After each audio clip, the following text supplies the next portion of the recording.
cuando la arteriola aferente ingresa al corpúsculo renal o a la cápsula de Bowman, esta arteriola se convierte en glomérulo. Ya el glomérulo no tiene músculo, ¿sí? Porque un glomérulo es un capilar. Y acuerden que los capilares solamente tienen una membrana basal y unas células endoteliales que se caracterizan por ser planas y con fenestraciones. ¿Para qué? Para permitir el intercambio de sustancias. Si hay músculo, este músculo evita que pasen las sustancias. Por eso lo vamos a simplificar. Entonces entra la arteriola aferente y aquí nos convertimos en glomérulo. Esto que vemos aquí es el glomérulo, ¿sí? Y aquí lo cortaron, entonces vemos la parte interna de ese capilar. Entonces vamos primero a identificar cómo está conformado el glomérulo. Entonces, observan ustedes que hay una línea morada que delimita todo el glomérulo. Entonces, esa línea morada está en relación al glomérulo, todo el glomérulo tiene la línea morada, y miren que cuando llega a la cápsula de Bowman se continúa y sigue hacia el otro lado. Esa línea morada es la membrana basal, es una membrana donde se va a ubicar las células. Por aquí está un número más pequeño. Membrana basal. No, ya me quedó muy pequeño. ¿Listo? Entonces, el glomérulo tiene una membrana basal y el interior, sobre esa membrana basal, pero hacia el glomérulo, hay unas células. Esas células planas, color rosadita, son el endotelio capilar. Eso es el glomérulo, una membrana basal con un endotelio capilar. ¿Qué es el endotelio capilar? Una célula plana con fenestraciones. Ahí termina el glomérulo. Entonces, arteriola aferente, glomérulo, y salimos y ya nos convertimos nuevamente en una arteriola, pero en este caso la arteriola eferente, que es la que saca la sangre, y vemos que nuevamente hay musculatura. La diferencia entre las arteriolas y el glomérulo es que hay ausencia de músculo liso en el glomérulo. El glomérulo no se puede contraer ni se puede dilatar. Es decir, que el glomérulo, en la estructura, no tiene cómo controlar la velocidad de filtración. Si se está filtrando muy rápido o muy lento, él no tiene cómo moverse por sí solo para asegurar que eso se dé correctamente. ¿Listo? ¿Hasta ahí tienen alguna duda?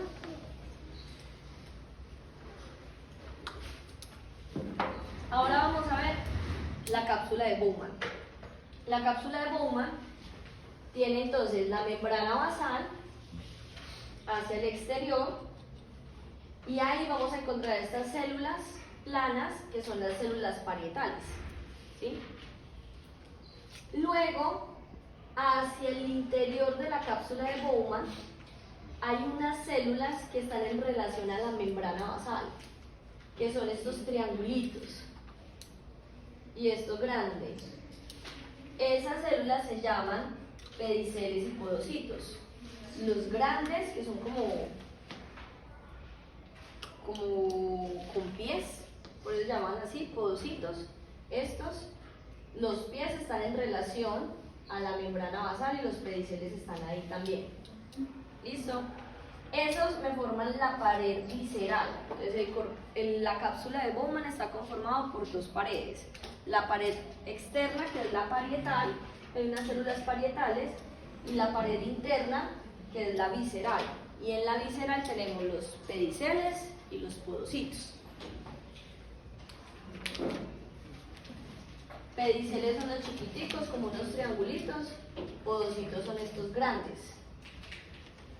Se llaman podocitos porque tienen como si tuvieran pies que están sobre la membrana basal.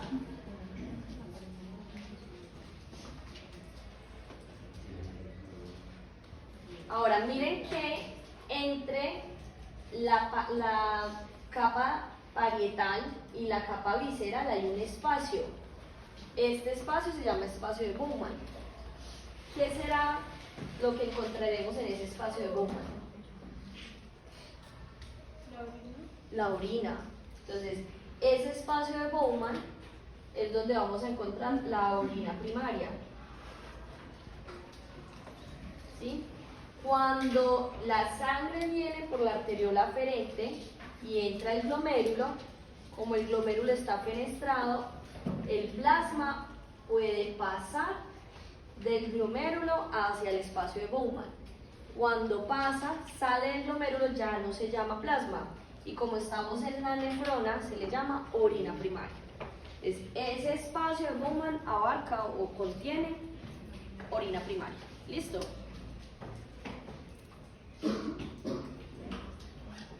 Bueno, hasta aquí, ¿tienen alguna duda? Ya hablamos entonces de los componentes del glomérulo y de la cápsula de Bowman. Vamos a hablar de este conjunto de células que hay acá. Entre el glomérulo, como el glomérulo es un vaso sanguíneo, esta arteriola aferente, ella entra y ella empieza a doblarse. Ella se dobla aquí, se dobla acá, aquí y aquí, ¿cierto? Nosotros estamos viendo como si hicieran un corte acá, entonces lo que vemos es como un circulito y por eso vemos las células ahí en el glomérulo. Pero ella viene así, entonces acá entra la sangre, recorre el glomérulo y sale por la arteriola eferente. ¿Listo? En este espacio de adentro, no en el espacio de Bowman, que es acá afuera, aquí, sino aquí adentro, están estas células que las pintan de color moradito. Esas células se llaman células mesangiales intraglomerulares. No están dentro del glomérulo, pues acá adentro no, están acá en relación al glomérulo. Se llaman células mesangiales intraglomerulares.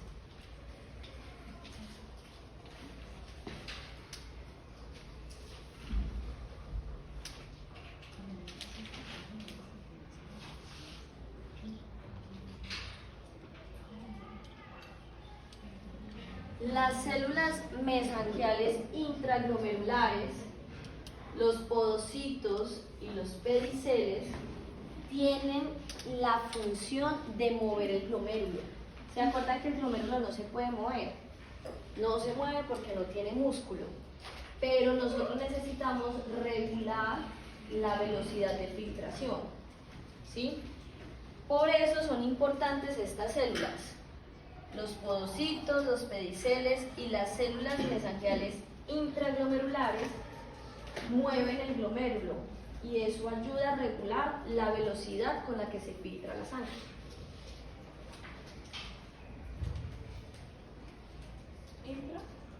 Intra, esos que están aquí, intraglomerulares, ayudan a regular la velocidad con la que filtran la sangre.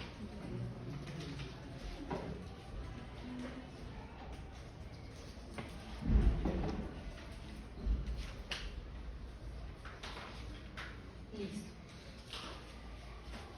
Si nos vamos hacia este lado, empezamos entonces el túbulo contorneado proximal, donde ya las células cambian, las células ya no son planas, sino que son cúbicas y presentan cilios, ¿sí? Por ahí va a pasar lo que es la orina primaria. Y esa orina primaria va a pasar por el túbulo contorneado proximal, va a ir a la asa de Henle y luego va a subir por acá por el túbulo contorneado distal hasta llegar al túbulo colector.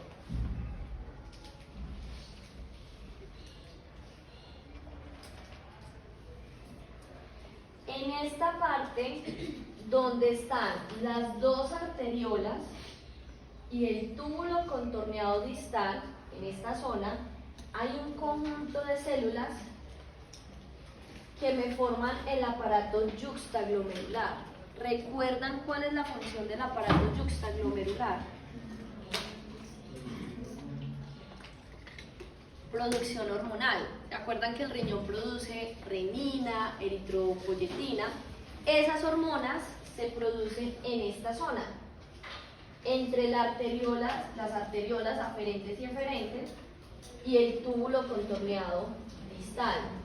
Esta zona de ahí me forma, o se llama más bien, aparato yuxtaglomerular y son los encargados de la producción hormonal. Entonces vamos a ver las células que están ahí y vamos a hablar de las hormonas en relación al proceso de formación de orina. Las primeras células que vamos a ver, ya las vimos aquí, que se llaman células mesangiales intraglomerulares, pero resulta que acá no están en relación al glomérulo, están por fuera. Entonces ya no se llaman intraglomerulares, se llaman extraglomerulares.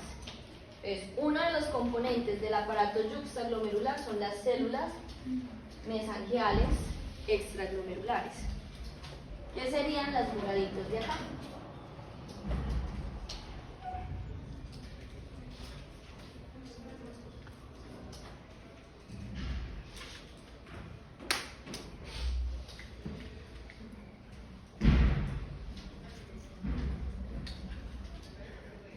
Luego tenemos unas verdes que tienen punticos, gránulos. Esas células verdes están posicionadas en un lugar estratégico y es alrededor de la arteriola aferente. La arteriola aferente entra o saca sangre. Entra. Las células verdecitas están alrededor de la arteriola que entra sangre, arteriola aferente, y ella la abraza. Esas células se llaman células granulares. Son las células que producen renina.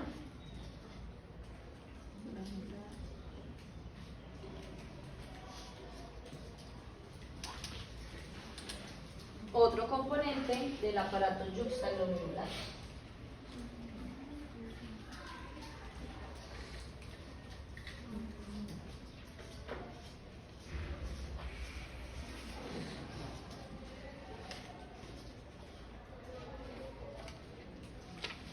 Y por último, tenemos la parte celular del túbulo contorneado distal que está en relación con las células que estamos mencionando. Miren que este corte de este tubo es un corte transversal. Estamos viendo las células. Las células que están más cerca al glomérulo están de un color más oscuro, ¿sí? Esas células se llaman células de la mácula densa. Son células del túbulo contorneado distal que se relacionan con la zona donde está este glomérulo o el corpúsculo renal, ahí en esta zona.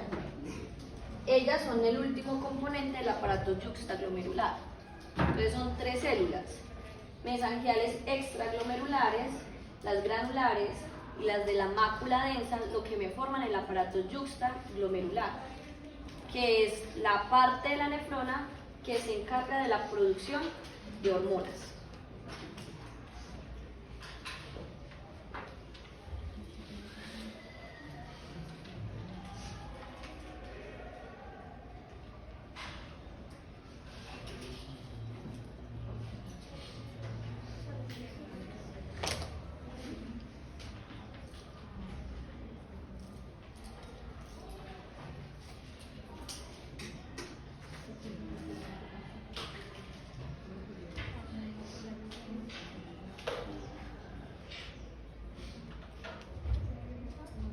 Listo.